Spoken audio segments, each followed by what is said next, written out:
So, picture this. Imagine a massive political entity stretching across deserts and entirely different provinces, suddenly waking up to find it has absolutely no head of state, no undisputed leader, just this sudden, terrifying void at the very top. I mean, what happens next? Do you get chaos, widespread rebellion, or just a ruthless, all-out scramble for control? Welcome to The Explainer. Today we are diving into a really fascinating political thriller from the year 684 CE. We're looking at the succession crisis and how a man named Marwan ibn al-Hakam basically rewrote the rules of the game. And just a quick heads up before we get rolling. In keeping with Islamic historical traditions for this specific topic, we are not going to be using any drawings of people in this explainer. It actually works out perfectly because it keeps us entirely focused on what really matters here, the pure strategy and the history. Here is our roadmap for today. We'll cover 1. A sudden power vacuum. 2. Rebellion in the provinces. 3. The Qaysi and Yamani divide. 4. The succession debate. And 5. Changing the rules. Section 1. A sudden power vacuum. The death of Mu'awiya ibn Yazid. Okay, so when the Umayyad leader Mu'awiya ibn Yazid unexpectedly dies, the state fractures instantly. The ruling Umayyad family is suddenly incredibly vulnerable. In fact, they are literally forced into immediate exile from the city of Medina. But the sprawling provinces, they can't just sit around and wait for a new central ruler to emerge. To figure out their next move, they actually leaned on a foundational Islamic principle. The Prophet Muhammad, peace be upon him, stated, "It is not permissible for 3 people to be in an open country without appointing one of them as their emir."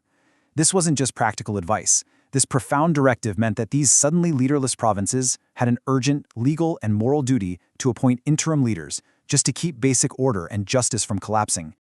Section 2. Rebellion in the provinces and deposing the governors. The provinces essentially took that principle of appointing an emir and used it to oust the established Umayyad governors as an absolute domino effect.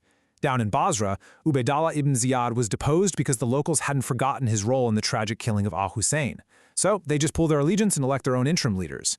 Over in Kufa, Amr bin Haraith gets removed and Amir bin Masud takes charge after some really intense local debate. And way out in Khorasan, Salman ibn Ziyad is ousted, which actually triggers massive regional fighting. Rival leaders just start scrambling for control of the area. So the power vacuum is just deepening everywhere. To put this into perspective, just consider the situation in Syria. Almost every single Syrian province, Damascus, Qanasrin, Hims, Palestine, they all had interim governors from different tribal groupings who flipped and pledged allegiance to the rival leader down in the Hijaz, Abdullah ibn Zubair. Almost all of them, except for one, Jordan. Governed by Hassan ibn Malik of the Yamani tribal grouping, Jordan stood firm. And this one holdout province would end up being the absolute epicenter of Umayyad's survival. But to understand exactly why Jordan held out, we have to look at the roots of this conflict. Which brings us to Section 3, the Qaysi and Yamani divide, the roots of the factional conflict. The underlying social fabric driving all these political choices was heavily based on tribal loyalty. On one side, you have the Yamani tribes. They had origins in southern Arabia, they were deeply established in the Syrian region from well before Islam, and they fiercely supported the Umayyads in Marwan. On the opposing side, you've got the Qaysi tribes. They originated from northern Arabia, they were relative newcomers from the Islamic conquests, and they threw their vast support behind the rival Abdullah ibn az-Zubayr. Understanding this divide is absolutely crucial. It is literally the ultimate political chessboard of the era.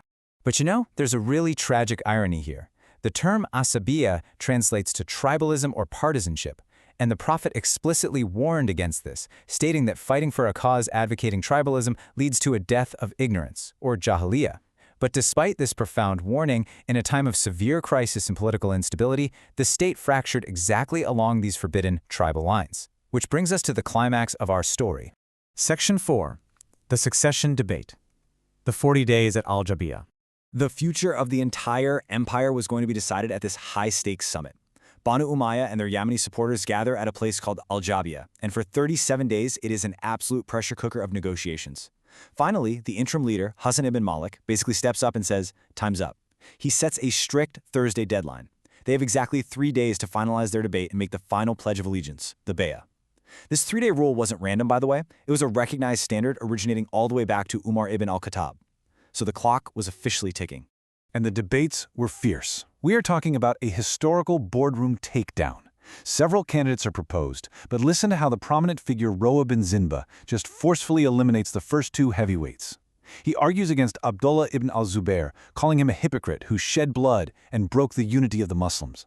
And then, speaking of the highly respected Abdullah ibn Umar, he simply says Ibn Umar is a weak man, arguing that a weak man cannot master the community.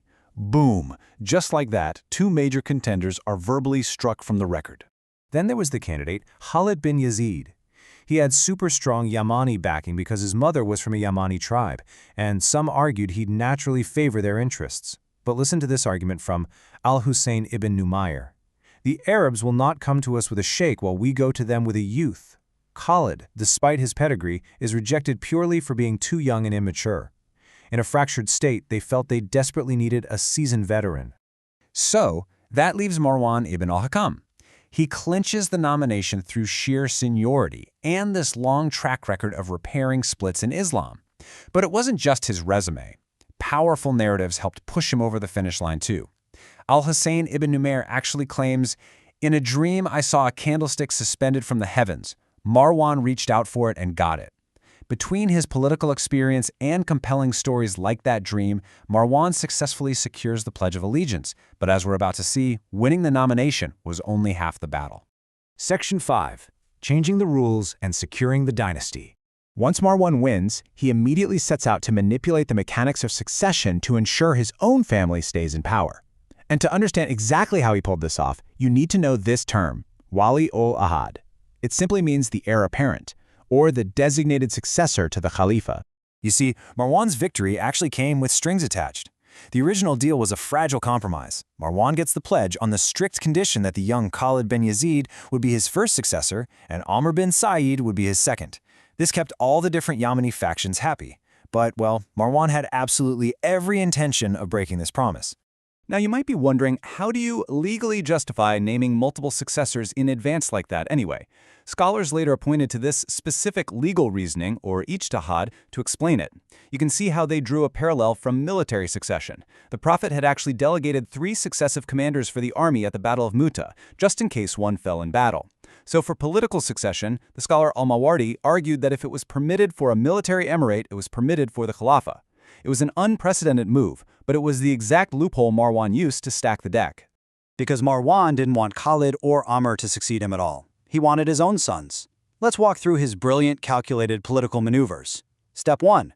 Marwan marries Khalid's mother. By becoming the young man's stepfather, he essentially gains authority over him, diminishes Khalid's status entirely, and effectively neutralizes his claim to power. Step 2.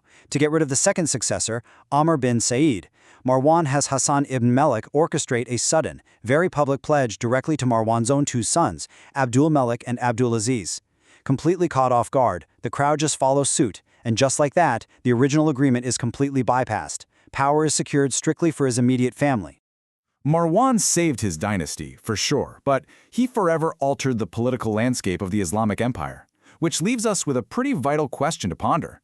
When you are holding together a fractured state, where exactly is the line between following strict constitutional law and just ruthless political survival? It's a tension that echoes throughout history, right up to the modern day. Thanks for joining me on this explainer, and keep questioning the rules of the game.